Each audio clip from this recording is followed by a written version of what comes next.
قل ان كانت لكم الدار الآخرة عند الله خالصة من دون الناس فتمنوا الموت ان كنتم صادقین۔ پھر یہ ایک یونیورسل ٹروتھ آ رہا ہے، بہت اہم۔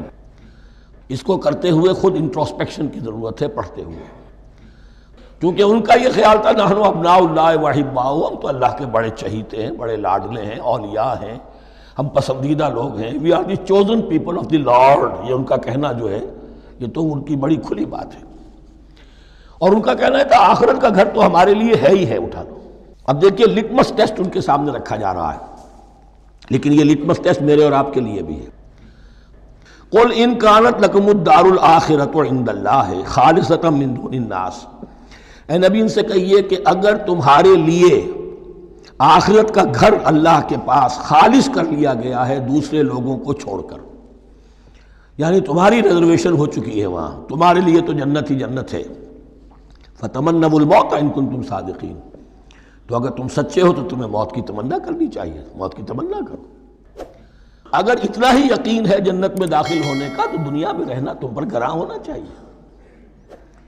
یہاں کی تو بہت سی کلفتیں ہیں، بہت سی محنتیں ہیں، مشقتیں ہیں، کتنی کتنی کوفت اٹھانی پڑ جاتی ہے۔ یقین اگر ہو کہ آخرت ہے اور وہاں میرا مقام جنت میں ہے تو زندگی تو لائبلٹی معلوم ہونی چاہیے، ایسٹ معلوم نہیں ہونا چاہیے۔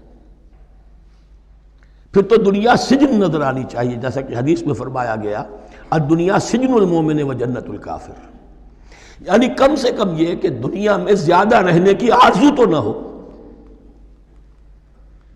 یہ کم سے کم ہے۔ آخرت پر ایمان، اور اگر اپنا معاملہ اللہ کے ساتھ خلوص پر ہے، دھوکے بازی پہ نہیں ہے، بل الانسان علی نفسہ بصیرہ، ہر انسان کو معلوم ہے میں کہاں کھڑا ہوں۔ آپ کا دل آپ کو بتا دے گا آپ اللہ کے ساتھ دھوکے بازی کر رہے ہیں یا آپ کا معاملہ اللہ کے ساتھ خلوص و اخلاص پر مبنی ہے۔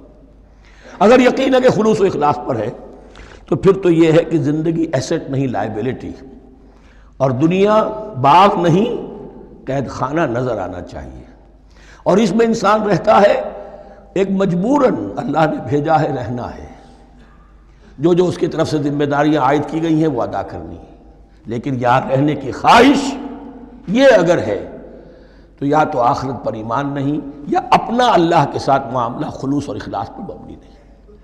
دس از دی لٹمس ٹیسٹ۔